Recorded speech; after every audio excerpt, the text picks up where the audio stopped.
జాతీయవాద జర్నలిజానికి అసలైన వేదిక నేషనలిస్ట్ హబ్ ని సబ్స్క్రైబ్ చేసుకోండి. నోటిఫికేషన్స్ కోసం బెల్ ఐకాన్ పై క్లిక్ చేయండి. కాంగ్రెస్ పార్టీ వెతుకులాట ఎట్టకేలకు పూర్తయింది. 400 సీట్లతో అప్రతిహతంగా దేశాన్ని ఏలిన పార్టీ ఇప్పుడు కూటమిలోని పార్టీలు కనికరించి సీట్లు విదిల్చితే పోటీ చేయాల్సిన పరిస్థితి ఏర్పడుతుంది. మరో 2 నెలల్లో దేశంలో సార్వత్రిక ఎన్నికలు జరగనున్న నేపథ్యంలో ఆమ్ ఆద్మీ పార్టీ అరవింద్ కేజ్రీవాల్ తో పాటు సమాజ్వాదీ పార్టీ అధినేత అఖిలేష్ యాదవ్ ఎట్టకేలకు కొన్ని సీట్లు కేటాయించడానికి ముందుకొచ్చారు. ఢిల్లీలో 3 సీట్లు హస్తానికి వదిలేస్తే యూపీలో 17 సీట్ల వరకు కేటాయిస్తామని అఖిలేష్ యాదవ్ హామీ ఇచ్చారు. ఈ నంబర్ ఇంకా ఫైనల్ కాకపోయినా దాదాపుగా ఇవే సీట్లను కేటాయించే యోచనలో ఇరువురు అధినేతలున్నట్లుగా తెలుస్తుంది. ఈ కేటాయింపులతో కూటమిలో ప్రభావవంతమైన పార్టీల కేటాయింపులు పూర్తయినట్లే. ఇక మిగిలిందల్లా టీఎంసీ అధికారంలో ఉన్న పశ్చిమ బెంగాల్, మహారాష్ట్రలు మాత్రమే. ఈ పార్టీలు ఎంత మేర సీట్లను వదులుకుంటాయో తెలియడం లేదు. ఈ క్రమంలో వచ్చే ఎన్నికల్లో కాంగ్రెస్ సాధించే సీట్లన్నీ, దేశవ్యాప్తంగా ఎన్ని సీట్లు సంపాదించుకుంటుంది అనేది తెలుసుకుందాం. ఢిల్లీ పీఠాన్ని ప్రస్తుతం దేశాన్ని ఏలుతున్న బీజేపీ 3 సార్లు, కాంగ్రెస్ పార్టీ 3 సార్లు వరుసగా ఏలాయి. కేంద్ర పాలిత ప్రాంతం కాబట్టి ఆ రాష్ట్రంలో పూర్తి స్థాయి అధికారాలు ఉండవు. కానీ దేశ రాజధాని కావటంతో ఢిల్లీకి ఆ ప్రాధాన్యత ఉంటుంది. అటువంటి స్థానంలో ఆమ్ ఆద్మీ పేరుతో అరవింద్ కేజ్రీవాల్ తనదైన శైలిలో రాజకీయం నడిపారు. దీంతో అనూహ్యంగా పార్టీ స్థాపించిన 9 నెలల్లోనే మొదటిసారిగా 2013లో పార్టీని విజయ తీరాలకు చేర్చారు. అప్పటి నుంచి ఇప్పటి వరకు ఢిల్లీలో అప్రతిహత విజయాలను నమోదు చేస్తూ వచ్చారు కేజ్రీవాల్. కేవలం రాజధానిలోనే కాదు, పక్కనే ఉన్న పంజాబ్ రాష్ట్రంలో కూడా తన పార్టీని గెలిపించగలిగారు. దీంతో బీజేపీ, కాంగ్రెస్ల తర్వాత 2 రాష్ట్రాల్లో అధికారంలో ఉన్న పార్టీగా ఆమ్ ఆద్మీ పార్టీ నిలిచింది. అయితే ఢిల్లీలో 3 పర్యాయాలు అధికారాన్ని చేపట్టిన కాంగ్రెస్ పార్టీ ప్రస్తుతం సీట్ల కోసం కాళ్ల బేరానికొచ్చే స్థాయికి దిగజారింది.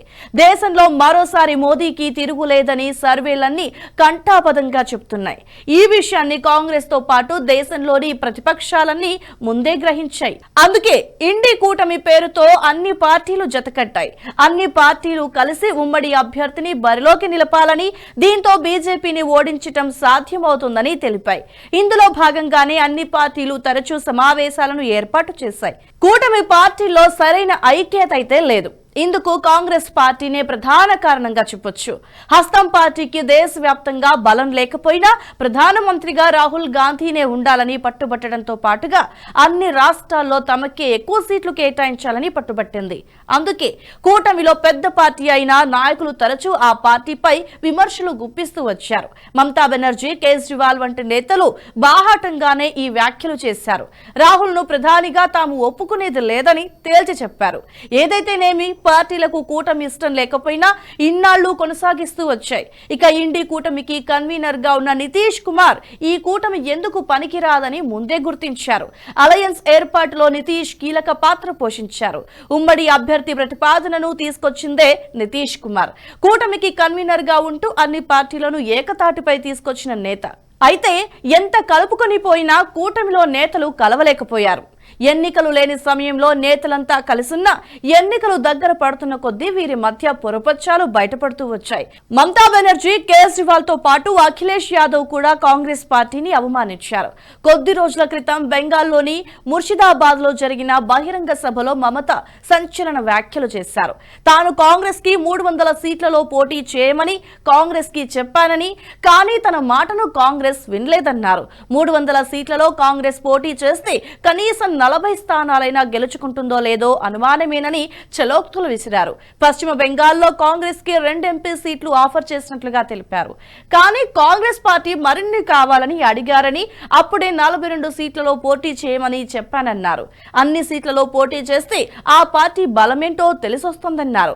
కాంగ్రెస్ కి దమ్ముంటే ఉత్తరప్రదేశ్, రాజస్థాన్, మధ్యప్రదేశ్లలో బీజేపీని గెలవాలని మమతా బెనర్జీ సవాల్ విసిరారు. చేతనైతే గతంలో కోల్పోయిన వారణాసి నియోజకవర్గం నియోజకవర్గంలో బీజేపీని ఓడించాలన్నారు.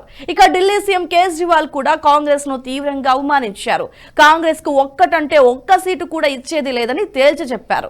తన రాష్ట్రంలో కాంగ్రెస్ కి బలమే లేదని, అందుకే అన్ని సీట్లలోనూ తామే పోటీ చేస్తామన్నారు. ఇక యూపీలో అఖిలేష్ యాదవ్ అయితే కాంగ్రెస్ కి దశాబ్దాలుగా అండగా ఉంటూ వస్తున్న అమేఠీ రాయ్బరీలోనే గెలవలేని పరిస్థితి ఉంది కాబట్టి ఇక రాష్ట్రంలో ఎన్ని సీట్లలో పోటీ చేస్తుందని అవమానించారు. ఇంతటి తీరులో అవమానించిన ఎట్టకేలకు పొత్తు కుదుర్చుకున్నాయి ఆయా పార్టీలు. యూపీలో కాంగ్రెస్ సాంప్రదాయ స్థానాలైన అమేథీ, రాయ్బరేలీ సహా 17 స్థానాల్లో అభ్యర్థులని బరిలోకి దింపేందుకు అఖిలేష్ గ్రీన్ సిగ్నల్ ఇచ్చారు. మరోవైపు కాంగ్రెస్ కూడా అఖిలేష్ కి ఎంపీ సీట్ ఇచ్చింది. ఫిబ్రవరి 22న ఎస్పీ కాంగ్రెస్ మధ్య ఈ ఒప్పందం జరిగింది.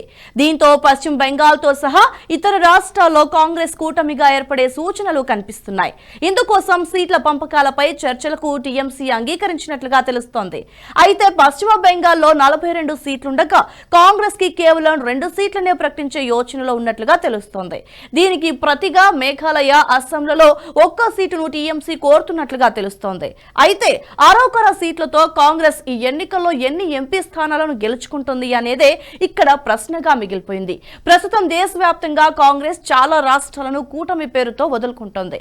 దేశంలో అధికారంలోకి రావడానికి అతి ముఖ్య రాష్ట్రమైన యూపీలోనే 80 సీట్లుండగా కేవలం 17 సీట్లలో పోటీ చేస్తోంది. వీటితో పాటు పశ్చిమ బెంగాల్లో దాదాపుగా 40 సీట్లలో పోటీని వదులుకున్నట్లే. కనీసం పోటీ చేస్తే అయినా గెలుపొందే అవకాశం ఉండొచ్చు, కానీ పోటీనే వదులుకుంటే గెలిచే అవకాశమే లేదు. ఈ లెక్కన పొత్తులో భాగంగా ఒక్క యూపీలోనే దాదాపుగా 63 సీట్లు కోల్పోయినట్లుగా తెలుస్తోంది. ఇక బెంగాల్లో 40 సీట్లు కోల్పోయే పరిస్థితి ఏర్పడింది. ఇక్కడే దాదాపుగా 100కు పైగా పోటీ కూడా చేయలేని దశలో కాంగ్రెస్ పార్టీ ఉంది. ఇక హస్తం పార్టీకి మిగిలిందల్లా దక్షిణాదిన కర్ణాటక, తెలంగాణ, కేరళతో పాటు ఉత్తరాదిన రాజస్థాన్, ఛత్తీస్గఢ్ లాంటి కొన్ని రాష్ట్రాల్లో మాత్రమే ప్రధానంగా పోటీ చేయగలిగిన పరిస్థితి అయితే ఏర్పడింది. వీటిలోనూ కేరళలో కమ్యూనిస్టుల నుంచి కాంగ్రెస్ గట్టి పోటీని ఎదుర్కొంటోంది. గత ఎన్నికల్లో సేవ్ శబరిమల ఉద్యమంతో కాంగ్రెస్ బాగా లాభపడింది. సొంతంగానే 16 సీట్లను గెలుచుకుని కమ్యూనిస్టులను దెబ్బకొట్టింది. ఆ పార్టీకి గత ఎన్నికల్లో అత్యధికంగా వచ్చింది ఒక్క కేరళ నుంచి మాత్రమే. అయితే ప్రస్తుతం ఆ రాష్ట్రంలో కూడా సీట్లు తగ్గే అవకాశం ఉందని సర్వేలు చెప్తున్నాయి. రాహుల్ గాంధీ ఎంపీగా ఉన్న వయనాడ్లోనూ ఓడిపోయే అవకాశం ఉందని విశ్లేషకులు అభిప్రాయపడుతున్నారు. వయనాడ్లో అటవీ ప్రాంతం ఎక్కువగా ఉండటంతో అక్కడి ప్రజలు వన్యమృగాల బారిన పడి ప్రాణాలు కోల్పోతున్నారు. రాహుల్ గాంధీ తమ ప్రాంతానికి వస్తే అయినా పరిస్థితుల్లో మార్పు వస్తుందని ప్రజలు భావించారు. కానీ ఆయన ఎంపీగా గెలిచి 5 ఏళ్లు గడుస్తున్నా పరిస్థితుల్లో మార్పు రాకపోవడంతో ప్రస్తుతం అక్కడ నిరసనలు జరుగుతున్నాయి. అంతటి క్లిష్ట పరిస్థితుల్లో కాంగ్రెస్ ఉంది. ఇక కర్ణాటక, రాజస్థాన్, ఛత్తీస్గఢ్ లో కాంగ్రెస్ బలంగా ఉన్నా కూడా సార్వత్రిక ఎన్నికల్లో పరిస్థితి వేరుగా ఉంటుంది. 2019 ఎన్నికలను ఒక్కసారి గమనిస్తే కర్ణాటక, రాజస్థాన్, మధ్యప్రదేశ్, ఛత్తీస్గఢ్లలో కాంగ్రెస్ అధికారంలో ఉన్న ఎంపీ ఎన్నికల్లో బీజేపీ దాదాపుగా క్లీన్ స్వీప్ చేసింది. ఈ నేపథ్యంలో కాంగ్రెస్ పార్టీ భవిష్యత్తు అంధకారంగా మారిపోయింది. దీనికి తోడు రాహుల్ గాంధీ భారత్ జోడో యాత్రలు కూడా ఫలితం చూపలేకపోవడంతో వర్తమానంలో కాంగ్రెస్ పరిస్థితిపై ఆందోళన వ్యక్తమవుతోంది. ఈ వీడియో మీకు నచ్చినట్టయితే లైక్ చేయండి, 10 మందికి షేర్ చేయండి. అలాగే కామెంట్ల రూపంలో మీ అభిప్రాయాలను మాతో పంచుకోండి. Nationalist hub group of channels ను సబ్స్క్రైబ్ చేసుకుని తెలుగునాట జాతీయవాద జర్నలిజాన్ని ప్రోత్సహించండి. ఈ వీడియో కింద ఉన్న బెల్ ఐకాన్ పై క్లిక్ చేయడం మర్చిపోవద్దు.